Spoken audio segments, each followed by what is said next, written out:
نحمده ونصلي على رسول الكريم أما بعد قال النبي صلى الله عليه وسلم من بات طاهرا بات في شعاره ملك فلم يستيقظ إلا قال الملك اللهم اغفر لعبدك فلان فإنه بات طاهرا او كما قال النبی صلی اللہ علیہ وسلم۔ درود شریف بلند آواز۔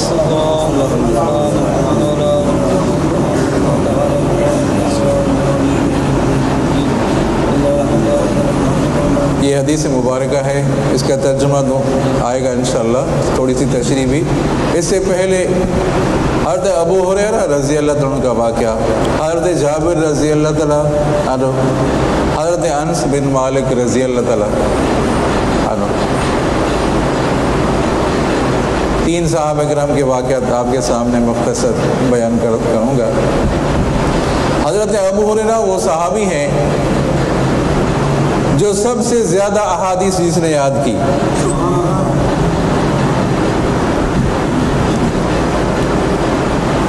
ایک دفعہ ایسا ہوا کہ بھوک کی حالت تھی، رات کو نکلے اور کسی سے سوال بھی نہیں کرتے تھے کہ مجھے کھانا کھلاؤ۔ سوال کرنا عزت نفس کے خلاف ہے۔ باہر کھڑے ہو گئے، راستے پر کھڑے ہو گئے، رات کا ٹائم ہے، کوئی ساتھی آئے گا کو کھانے کے لیے کہے گا چلو میرے گھر۔ حضرت ابو بکر صدیق رضی اللہ عنہ گزرے،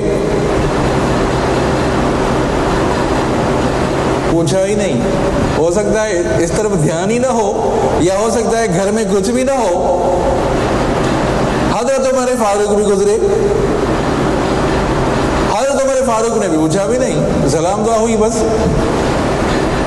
ہو سکتا ہے یہی مسئلہ ہو کہ گھر میں کچھ بھی نہ ہو، یا اس طرف دھیان ہی نہ ہو کہ حضرت ابو ہریرہ بھوک کی حالت ہے، ان کو کھانا کھلائیں۔ تھوڑی دیر گزری کہ آپ صلی اللہ علیہ وسلم کا گزر ہوا۔ توجہ کریں، آپ صلی اللہ علیہ وسلم کا گزر ہوا، آپ صلی اللہ علیہ وسلم نے فرمایا چلو میرے ساتھ چلو۔ جب آپ گھر آئے تو گھر میں دودھ کا پیالہ کسی نے ہدیہ بھیجا تھا، تو حضرت ابو ہریرہ کہہ رہے ہیں کہ آپ صلی اللہ علیہ وسلم مجھے کہیں گے کہ آپ دودھ پیو، مجھے بھوک کی حالت تھی، بجائے اس کے کہ آپ صلی اللہ علیہ وسلم نے فرمایا ابو ہریرہ صفہ والوں کو لے آؤ۔ میں یہ سمجھ رہا تھا کہ آپ صلی اللہ علیہ وسلم مجھے پلائیں گے، ابو ہریرہ پیو دودھ پیو، بجائے اس کے کہ آپ صلی اللہ علیہ وسلم نے فرمایا اہل صفہ کو لے آؤ۔ وہ صفہ والے جو صفہ میں رہتے تھے، مسجد نبوی میں ہی رہتے تھے، 70-75 کے قریب تعداد ہوتی تھی، کمی بیشی بھی ہوتی تھی، اکثر تھی 70-75 صحابہ کرام ہوتے تھے جن کا گھر وغیرہ کچھ بھی نہیں تھا، غریب مسکین تھے۔ حضرت ابو ہریرہ ان کو لے آئے کہ دونوں سبحان اللہ۔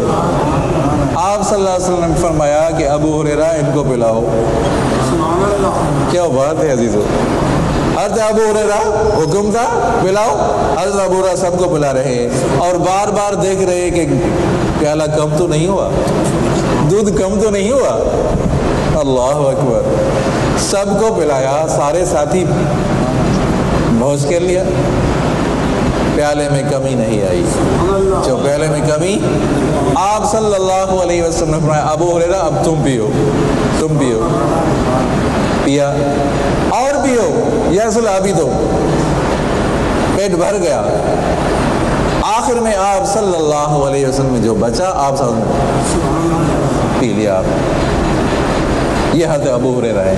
وہ حضرت ابو ہریرہ ابھی تک والدہ مسلمان نہیں ہوئی، اور والدہ جہاں جاتی وہ مشرکہ تھی، وہ بت تھا پتھر کا، وہ ابو ہریرہ کو کہتی کہ اس کو اٹھاؤ۔ حضرت ابو ہریرہ فرماتے ہیں مجھے وہ بت اٹھا کے نشان پڑ گئے، میرے کندھے پر نشان پڑ گئے۔ تو آپ صلی اللہ علیہ وسلم سے میں نے عرض کیا یا رسول اللہ میری والدہ کے لیے دعا کریں، مشرکہ ہے دعا کریں۔ آپ صلی اللہ علیہ وسلم نے ہاتھ اٹھائے، یا اللہ ہدایت نصیب پر مسلمان بنا دے۔ حضرت ابو ہریرہ آ رہے ہیں کہ راستے میں آ رہے ہیں کہ جلدی پہنچوں، دیکھوں کہ آپ صاحب کی دعا پہلے پہنچ رہی ہے، میں پہلے پہنچ رہا ہوں۔ جیسے ہی میں پہنچا تو پانی گرنے کی آواز آ رہی تھی، رک جاؤ، رکو، فارغ ہوئی کہ مجھے کلمہ پڑھاؤ، مسلمان ہو گئے۔ حضرت ابو ہریرہ، حضرت جابر رضی اللہ تعالیٰ عنہ،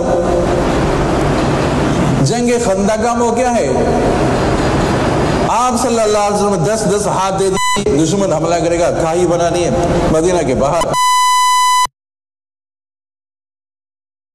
یا رسول اللہ ایک چٹان آئی ہے کہ وہ ہم سے ٹوٹتی نہیں ہے، مندان لگاتے ہیں ٹوٹتی نہیں ہے۔ آپ صلی اللہ علیہ وسلم میں آ رہا، آپ صلی اللہ علیہ وسلم آئے، مندان لگائی، وہ جو پتھر تھی بڑی چٹان تھی وہ ریزہ رہا، ریزہ رہا۔ تو حضرت جابر نے دیکھا کہ آپ صلی اللہ علیہ وسلم کے پیٹ مبارک پر 2 پتھر بنے ہوئے، بھوک کی وجہ سے 2 پتھر بنے ہوئے۔ یا رسول اللہ صلی اللہ علیہ وسلم نے انتظام کر لوں، کھانے کا انتظام کر لوں، مدینے کے باہر جاؤ۔ جب گھر آئے تو بیوی سے کہا کہ ہے کچھ؟ میں دیکھ کر رہا ہوں، آپ صلی اللہ علیہ وسلم کے فاقے کی حالت دیکھ رہا ہوں، پتھر بنے ہوئے ہیں، کوئی چیز ہے کھانے کی؟ بکری کا بچہ ہے وہ ہے، اور کچھ جو پڑے ہوئے بکری کے بچے کو ضرورت ہے، اور جب آٹا تھا آپ ساتھ میں آئے، یا رسول اللہ انتظام کیا ہے، کتنا میں انتظام کیا ہے؟ 2-4 افراد کے لیے انتظام کیا ہے۔ آپ صلی اللہ علیہ وسلم میں یہ تو بڑی جماعت ہے، یہ تو بہت بڑی جماعت ہے،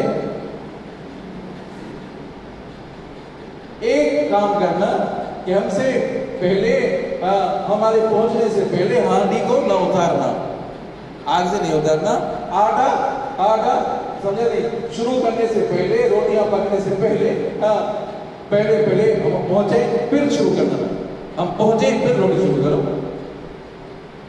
آپ صلی اللہ علیہ وسلم صحابہ کرام سے فرمایا چلو جابر کی دعوت ہے۔ کتنے تھے؟ 1000 صحابہ کرام، کتنے؟ 1000 صحابہ کرام تھے سارے۔ ہر ابو ہریرہ بھاگتا ہوا آ رہا ہے کہ آپ صلی اللہ علیہ وسلم آ رہے ہیں، اور اتنا بڑا لشکر سارے صحابہ کرام کو لے کر آ رہے ہیں۔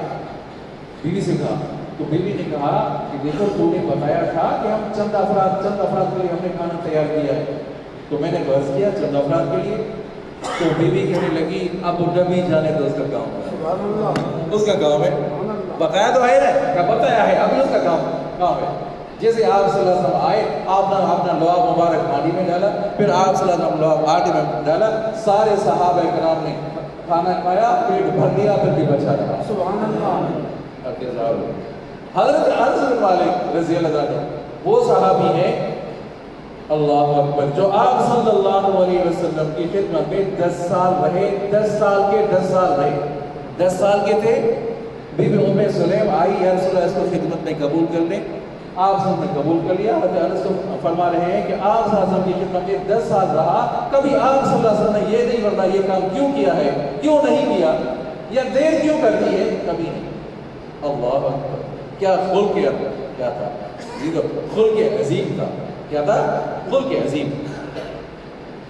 تو آپ صلی اللہ علیہ وسلم نے حضرت انس بن مالک کے لیے 3 دعائیں کی، یا اللہ حضرت انس کی عمر میں برکت دے دے، 100 سال سے زیادہ عمر پائی، یا اللہ اس کی اولاد میں برکت دے، 100 سے زیادہ بیٹے بیٹیاں پوتے پڑ پوتے نوازے نوازیاں دے گی، 100 اولاد اپنے آپ، یا اللہ اس کے مال میں بھی برکت دے دے۔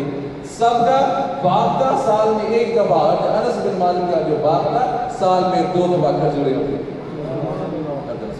اب حدیث پڑھتے ہیں، آپ صلی اللہ توجہ کریں، پوری توجہ آپ کی ہونی چاہیے۔ آپ صلی اللہ علیہ وسلم نے فرمایا جو رات کو وضو کر کے سوتا ہے، دعا کرو اللہ تعالیٰ ہمیں اس حدیث پر عمل کرنے کی توفیق عطا فرمائے، جو رات کو وضو کر کے سوتا ہے اس کو اجر کتنا ملتا ہے؟ آپ صلی اللہ علیہ وسلم نے فرمایا من بات طاہرا بات فی شعری ملک، کیا مانا؟ جو رات کو وضو کر کے سوتا ہے ایک فرشتہ اس کے ساتھ بھی ہوتا ہے، کپڑوں کے ساتھ ایک فرشتہ اس کے ساتھ ہوتا ہے۔